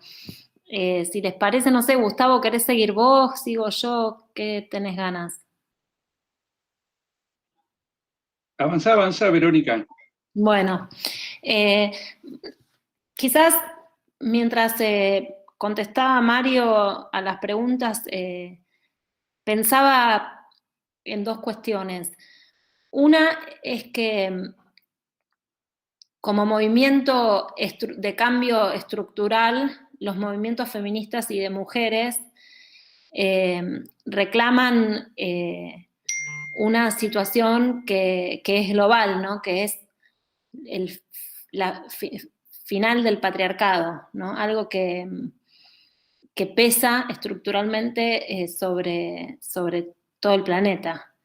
Entonces, en ese sentido, me parece que estos movimientos de mujeres y feminismos pueden ser un agente de latinoamericanización, ¿no?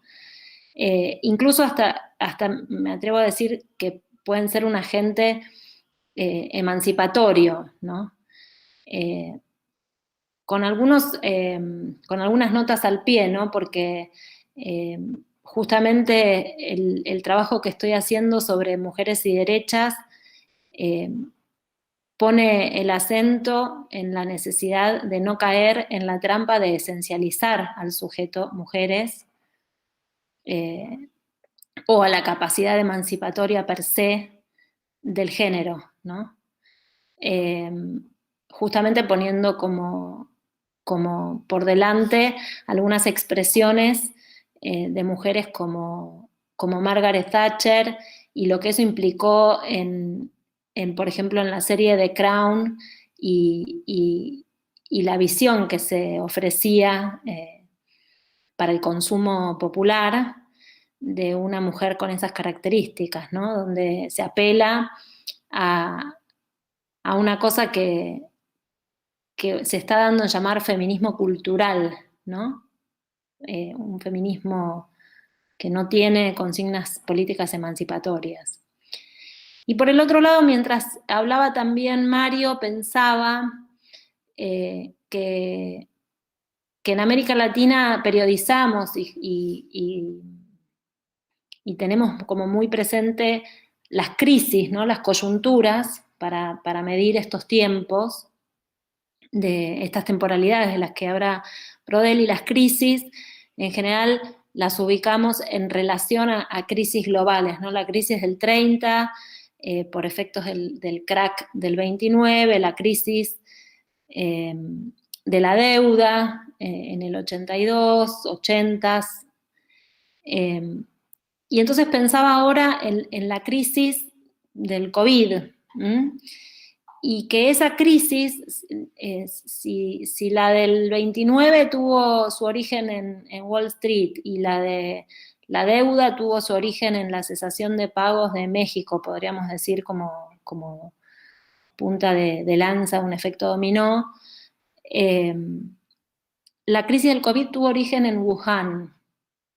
Y eso nos abre todo un espectro nuevo de posibilidades de latinoamericanización en relación a China, en relación al Pacífico y en relación a China, sacudiendo un poco la tradición muy afincada en nuestra mirada de concebir a América Latina en su concepción de historia atlántica, ¿no?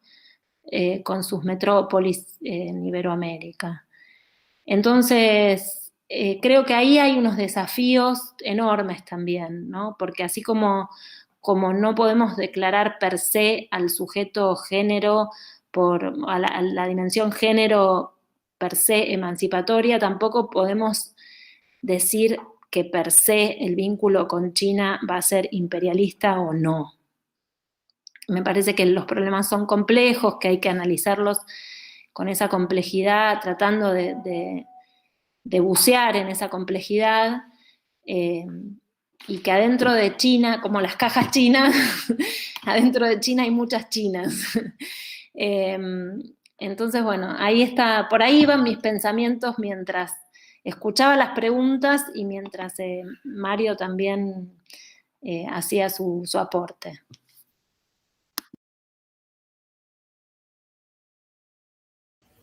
Te toca a Gustavo ahora.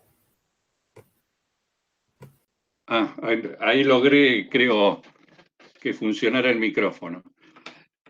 Como decía Mario, bueno, hablar sobre la coyuntura actual implicaría un encuentro en sí mismo. Entonces, telegráficamente, me sumo a decir algunas cosas así, a lo mejor un poco provocativas,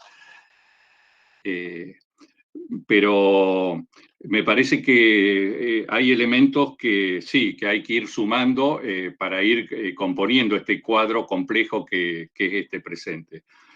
Por un lado, sin duda que la experiencia acumulada de la resistencia al neoliberalismo de la década del 90, tal para que después del 2001 tuviéramos una historia distinta en América Latina.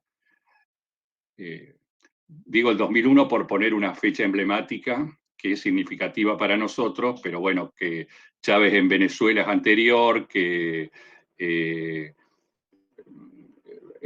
en el caso de Evo llega a la presidencia 2005-2006, entonces, bueno, la cronología puede ser distinta, pero lo que nos demuestra es que esa crisis generó un espacio para que hubiera experiencias en América Latina que tuvieran un signo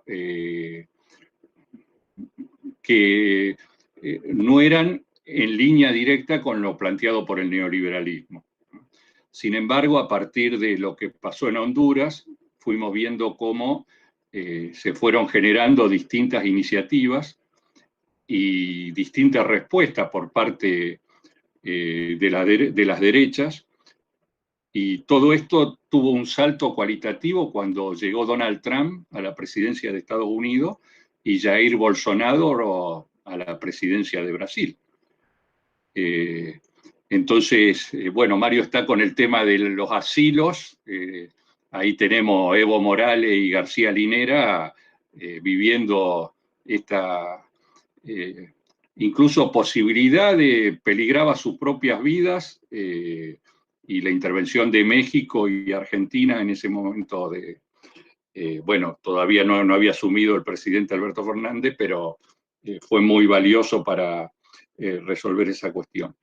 Entonces, me parece que si uno piensa en esto de la latinoamericanización del pensamiento, está asociado a experiencias de movimientos sociales y articulado muchas veces con experiencias de gobierno en América Latina, que dieron un avance muy importante. La obra en sí misma de García Linera, con toda su producción, ya sea lo que él escribió o los libros que él promocionó en función de inventar a otros intelectuales, etcétera, etcétera, es sumamente valioso. Pero no perdamos de vista que eso se intentó interrumpir a base de un golpe de Estado, donde el peso que acumularon las derechas permitió que incluso se discutiera en el caso de la Argentina, si eso había sido un golpe de Estado o no. Cuando estaba claro que el comandante en jefe de la fuerza militar invitaba al presidente a que renuncie. Si eso no es un golpe de Estado. Pero bueno, estamos, entonces me parece, como dice García Linera, en un momento en donde neoliberal, nuevamente, de estas derechas, que a su vez, bueno, con estos componentes que algunos han calificado de fascistas, no lograron expandirse completamente y consolidarse en toda la geografía de América Latina, pero tampoco esto significa de que sea sencillo para los lugares donde se pudo recuperar o mantener alternativo esa situación. Y ahí creo que hay que tener en cuenta entonces la crisis del sistema capitalista del 2008 a lo que se vino a sumar sin duda la pandemia. Entonces, estamos en un mundo donde la polarización vertiginosa hace que los ricos, una minoría, sea cada vez más rica y tengamos millones de pobres que no tienen perspectiva dentro de lo que ofrece el sistema.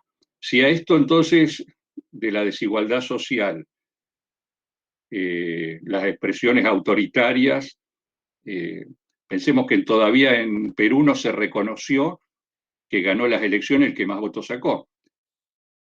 Tenemos el componente del problema ecológico, porque en última instancia hablar de Wuhan es también hablar cuando hablamos de la pandemia, también tiene que ver con este vínculo que hemos establecido como sociedades con la propia naturaleza. Y ahí es muy interesante esto que entonces señalaba Verónica, de cómo China ha ido ganando espacios y planteó esto que yo muy simbólicamente a veces me sirve para orientarme. Cuando hace unos años atrás estaba por cumplir el aniversario de la creación del BID, los festejos se iban a realizar en China. Y llegó Donald Trump, se opuso a que los festejos se hagan en China, pero además nombró, rompiendo la tradición que existía desde Eisenhower, cuando se creó el BID, de que el presidente del Banco Interamericano de Desarrollo no sea un norteamericano, sino un latinoamericano. Entonces, bueno, hay una política de Estados Unidos a no solamente frenar el avance de China, sino también hacerlo retroceder. Algunos plantean que estamos en un contexto de una nueva guerra fría de nuevo tipo. Entonces, bueno, hay escaladas que hacen que la coyuntura tenga, me parece, elementos que uno necesita recuperar, pero con ribetes que para mí son muy preocupantes. Uno es que lo que se está demostrando es que tenemos una derecha que considera incompatible la democracia económicos y sociales. Recordemos que acá hubo un periodista que hace unos meses atrás planteó esto que había que reformatear en una forma autoritaria, porque la democracia era peligrosa producto de la gran cantidad de pobres existentes. Pero no se puede entender la resistencia al neoliberalismo en Chile si no se entiende lo que ha sido, entonces, en términos sociales y culturales, toda esta experiencia del neoliberalismo. Entonces hay elementos, me parece, muy alentadores, por un lado, pero también estamos en una encrucijada histórica y según cómo se vaya procesando esta crisis, nuestras herramientas para resistir toda esta situación, nos puede dar un futuro más optimista o menos optimista. Alperín Dongui decía que en los 60 los aportes de la sociología y la economía, la visión de Gino Germani, le daban a los historiadores como una certeza de por dónde pasaba el futuro.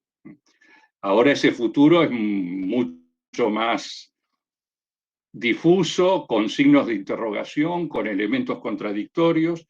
De hecho, me parece que el discurso de Biden frente al Capitolio desconcertó a nuestras derechas vernáculas en términos de lo que es el proyecto económico. Pero bueno, ahí está, me parece, entonces, esta cuestión de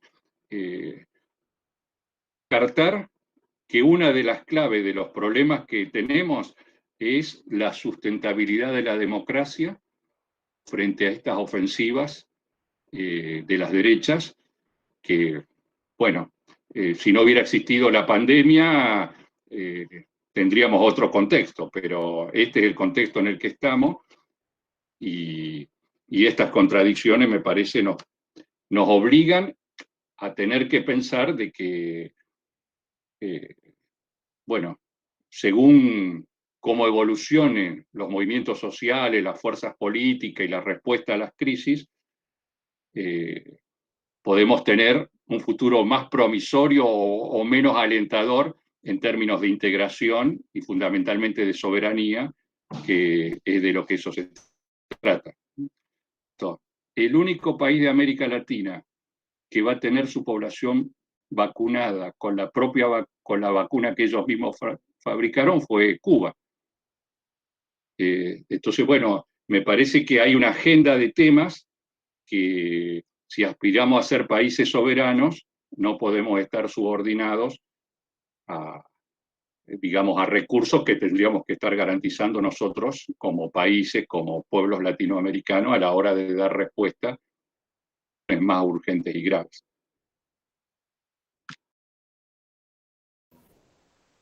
Bueno, muchas gracias a los tres.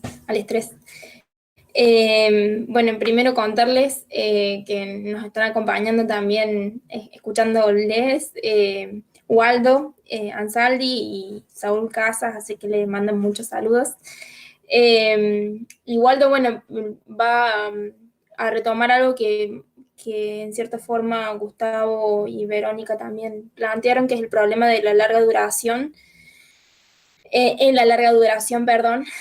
La desigualdad social, ¿no? Retomando el informe del programa de Naciones Unidas para el Desarrollo, que salió justamente recientemente, ayer,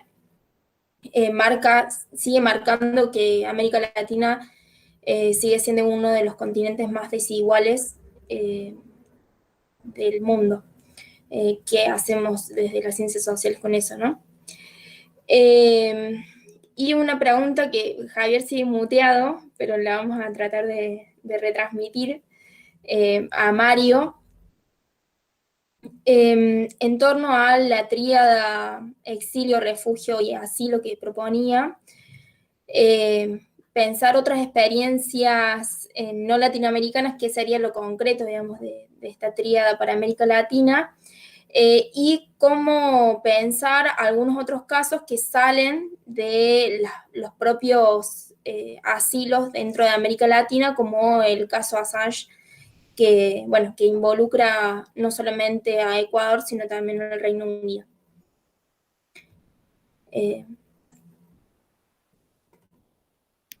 Bueno, si me permiten, voy a contestar. Primero quiero saludar a Saúl Casas, un gran amigo de este equipo que estamos acá hoy en la pantalla.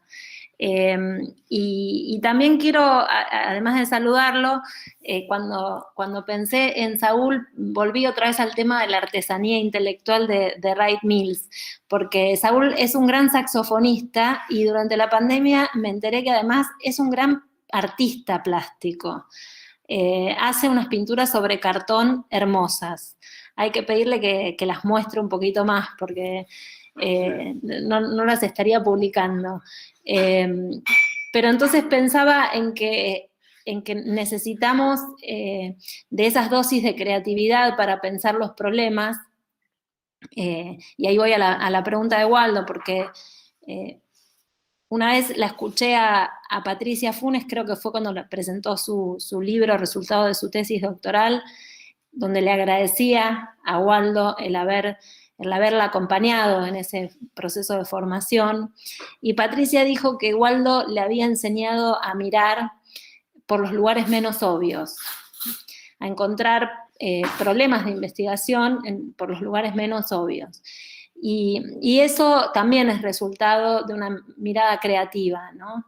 No mirar por donde brilla el sol, por donde está más iluminado el problema, sino encontrar esos espacios donde se anidan las preguntas claves.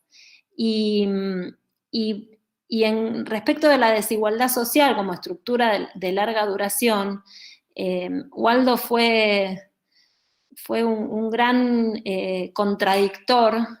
En un momento él dirigía un proyecto de investigación de los habituales que financia el sistema de ciencia y técnica en la universidad, y porque se jubilaba y porque ya quería abandonar esas funciones, el siguiente proyecto lo dirigí yo.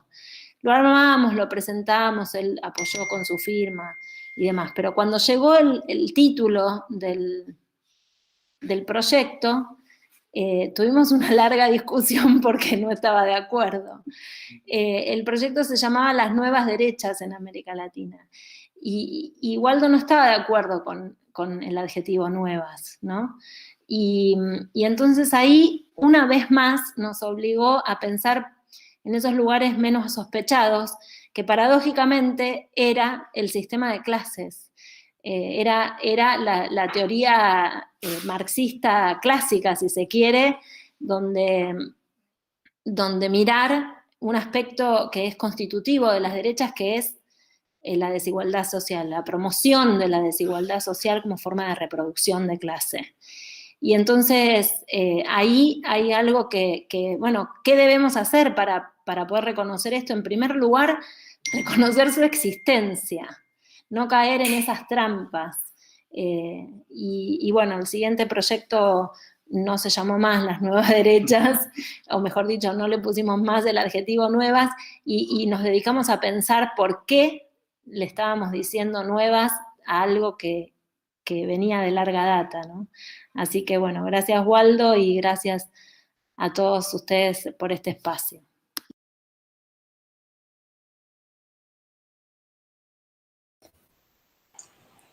Bueno, Juli, ¿hay más preguntas pendientes? Sí, está la respuesta de Mario para el asunto. Perfecto. Bueno, nada, yo también me sumo a los saludos a Waldo y a Saúl, y agregaría que Saúl además es un muy buen cantante de tangos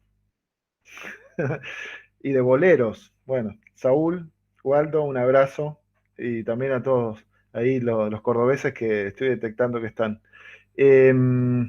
Bueno, me parece que dos cuestiones con lo que planteaba Javier. Por un lado, el tema de la vigencia de las políticas de destierro en América Latina, pero también en el mundo, pero sobre todo en América Latina hay un patrón de exclusión. Entonces, uno de los problemas vigentes es este tema de la exclusión de opositores, y que es algo totalmente presente, que tiene un patrón que viene desde la época de la independencia.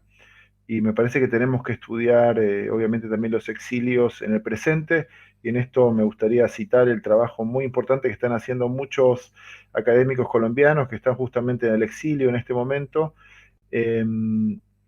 como también hubo exiliados en Brasil por esta situación autoritaria que hay en Brasil, o del gobierno de Jair Bolsonaro. Hay muchos exilios latinoamericanos ahora vigentes, nos cuesta mucho a veces manejarlo. Y también hay todo un debate sobre la migración masiva de venezolanos, el tema que hay de exilio, que hay exiliados ahí dentro, hay migrantes forzados, hay todo un debate ahí, pero evidentemente también hay gente que está siendo desplazada por condiciones económicas y también por condiciones políticas. El caso de Colombia está siendo muy bien estudiado por ejemplo, Diana Ortiz, que es entiendo que es una socióloga o antropóloga que está trabajando acá en Argentina, y tiene un trabajo muy nuevo y muy bueno sobre el exilio colombiano en el Cono Sur, sobre todo las formas organizativas que se están dando en la última década. Y ella ha demostrado que por la cuestión de que se está dando en Europa, con los cambios en las políticas de refugio, de inmigración, este endurecimiento. El exilio colombiano, digamos, del uribismo en adelante, está haciendo flujos hacia la región latinoamericana y por lo tanto tenemos muchas comunidades de exiliados latinoamericanos y colombianos en la región.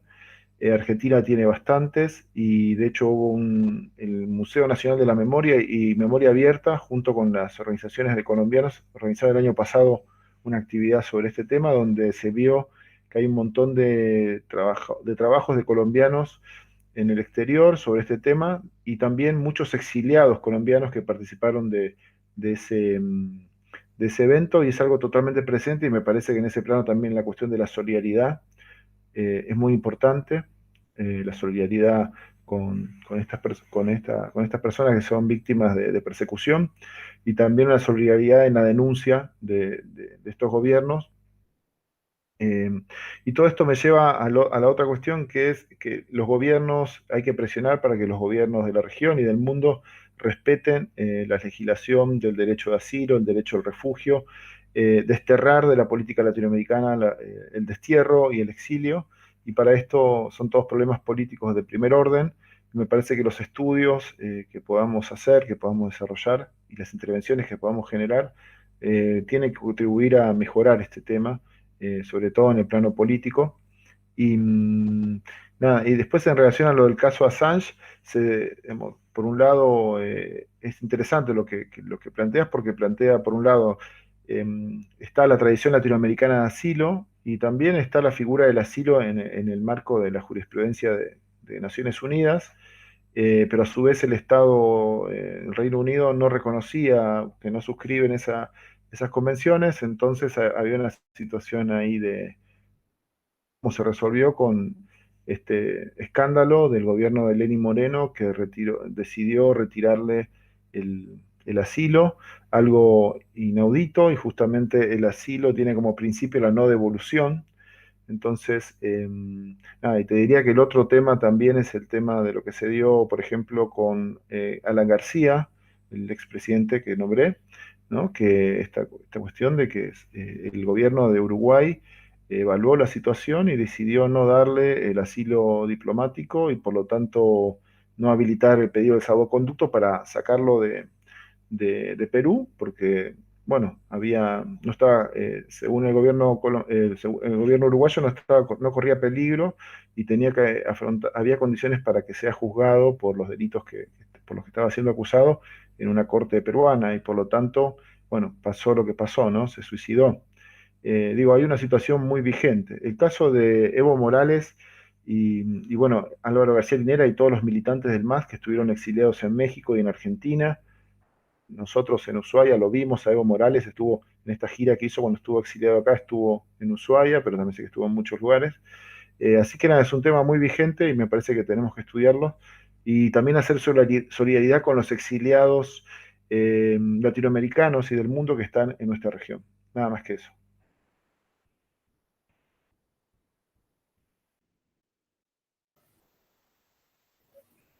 Bueno, Gustavo, no sé si querés hacer algún comentario más.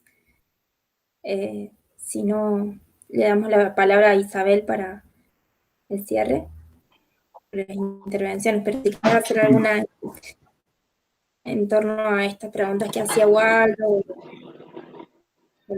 No, yo también me sumo a saludar a Waldo y a Saúl. Hay un texto de Waldo que nosotros todavía seguimos usando mucho, que no solo remite a las categorías marxistas clásicas, sino también al aporte de Gramsci. Si conviene o no conviene frotar la lámpara. Y me parece que todas esas son herramientas que sí, que necesitamos seguir reivindicando y que sin duda estamos asistiendo a fenómenos nuevos, porque si el resultado en las elecciones de Perú es el que finalmente se está visualizando, bueno, ahí me parece una experiencia que rompe los esquemas, los moldes con que uno venía pensando la realidad latinoamericana y y habla de cómo esta desigualdad social se está traduciendo en experiencias políticas novedosas. Entonces creo que sí, que efectivamente ahí hay que poner el acento. Y sobre la cuestión del exilio, bueno, Saúl ha trabajado la Guerra Civil Española, así que ahí hay una tradición muy rica también para empalmar con lo de los planteos de Mario.